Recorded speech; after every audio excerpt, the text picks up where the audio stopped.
All right, Victorum Gaming fans and Hail Caesar fans, we are back with another in our series of reviews here for the different factions, and we are moving on to the Syracusan list, which basically covers 4th through early 3rd centuries BC. And it's an interesting list. It's Greek, but has some interesting twists to it as well. And one of the changes that they have here is mentioned in the description as well. So Etruscans carrying both long spear and pila can count as either during any turn, but never both. As the rules for both weapons only apply during the initial turn of combat, this has been costed at 3 points rather than 6, so there's something to keep in mind as you're working through that. The way the army is organized, cavalry can be up to basically a third of your forces here, so 33%. And then it's still going to be mainly an infantry-based army. 50% has to be infantry or more. And again, skirmishers don't count here. Of the infantry, the hoplites have to be at least a quarter of it. And again, we're not counting skirmishers. Then mercenary hoplites can be up to 50% of the hoplites. So there's a lot of sort of subcategories going on here with the infantry.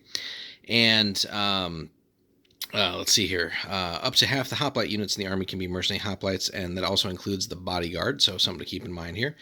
And something that we haven't seen too much of, but we'll start seeing more and more of this, but artillery makes another appearance. So artillery can be up to 3 units, of which no more than 1 unit can be medium artillery. And then the usual division and skirmisher restrictions there.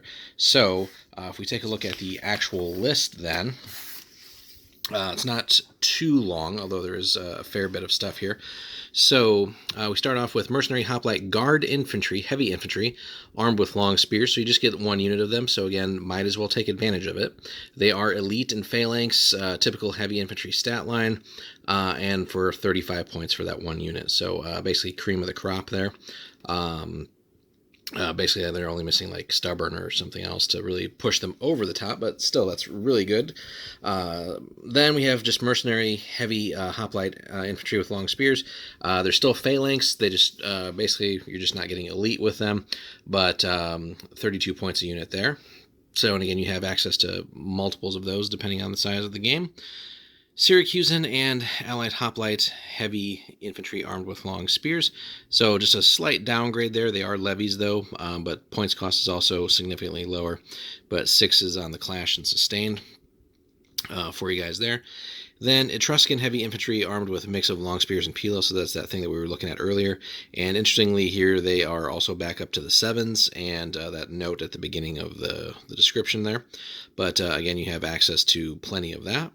Then we have Campanian or Samnite light infantry. So if you looked at our earlier Samnite review, this is a great sort of way to get some more use out of that. If you've decided to collect Samnites and play Samnites, this would be a fun way to field them in a different version here, basically. But so light infantry with spears and javelins, and you could also reduce them to make small units, but again, fairly typical stat lines there, 20 points, and then dropping them to 13 if you go with the small unit size.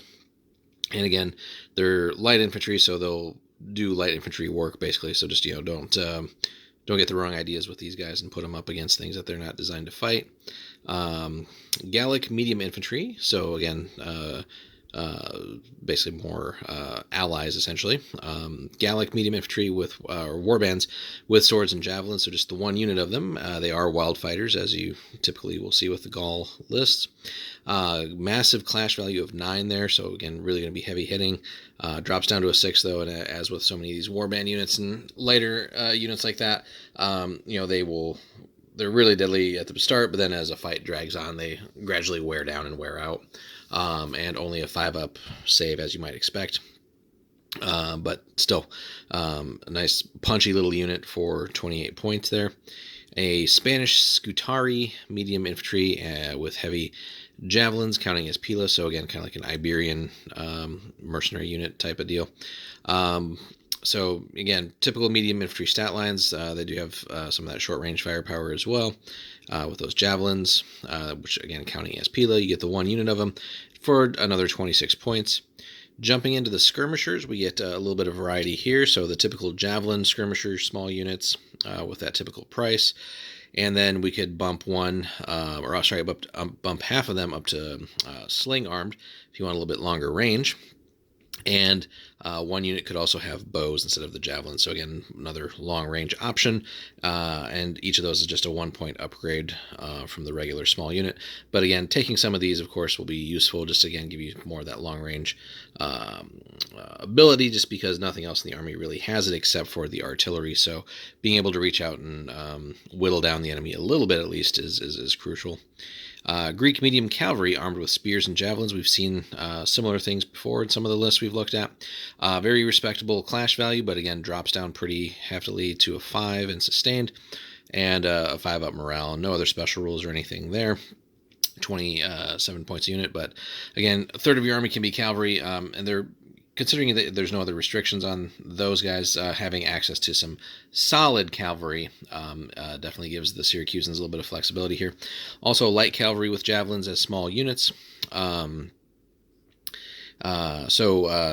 5 on clash, 3 on sustained. Again, they're not going to really do a lot of heavy work, but against similar light or small or weak units, they can do their thing for a little bit. 6 up morale save, though, is going to be a little bit deadly, and of course, with only that 4 on the stamina as a small unit, again, you can't really expect them to do too much heavy lifting, but also only 17 points for the unit there. So it certainly can do some harassing work. Then we have the Gastrophedes armed troops counting as light artillery. So if you remember, the medium artillery had that extra restriction, but here we have another of the long-range options here, 15 points a unit. And then the bolt throwing ballista, which is basically the medium artillery. And here again we had that restriction. You get the 1 unit, but again, very solid long range ability there, and 20 points for that 1 unit. So might as well take advantage of that. Again, not too much in the long range department for the army, but you should certainly make use of that. So again, as the initial description kind of mentioned, it's an interesting mix of things. You do have that heavy infantry, some solid light infantry and medium infantry options, mixed in with some solid cavalry and a pretty neat artillery option. So overall, it's fairly well rounded, about as diverse as a typical Greek list is going to be, and kind of to represent Syracuse there historically. Would have been interesting to just as a might be more for like a skirmish type of game or something, but would have been interesting to maybe see some way to represent like all the weird inventions or whatever that Archimedes had and stuff like that, but that could be for, again, a different style of game. But yeah, and then last but not least here, the commanders. So again, just that typical 8 across the board. So again, just rock solid army here, with very interesting options, and again, just a little bit more diverse than like the typical Greek list that we've seen so far, and almost like we'll get to it eventually, but like a little bit more like the Macedonians here. So a little bit more combined arms. Again, we got the different flavors of infantry with some solid cavalry. And yeah, the cavalry is restricted to a third of your army, but again, you still could have multiple units here without any other restrictions. Now, sadly, there's an overall lack of special abilities when you get to that part of the army here, but that's okay. You have, again, a lot of that stuff represented up in the infantry there. So having access to that cavalry in quantity is definitely a great option there.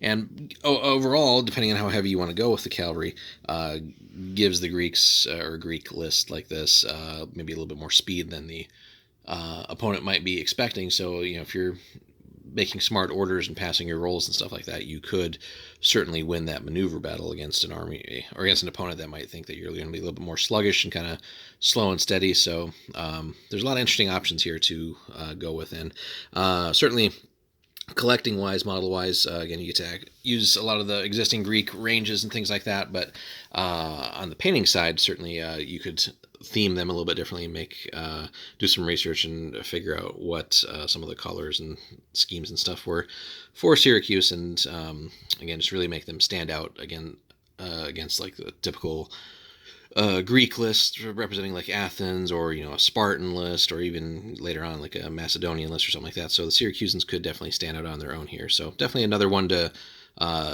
really consider trying out, especially if you already collect Greeks in some flavor. You really could just make the leap over and give these guys a try, and just represent some different games as well. So overall, hope you guys enjoyed our little look here at the Syracusans. If you have any comments, please leave them below in the video for us. And if you could, drop us a like for the video and subscribe if you haven't already, and then stay tuned for more Hail Caesar content as we make our way through the different factions.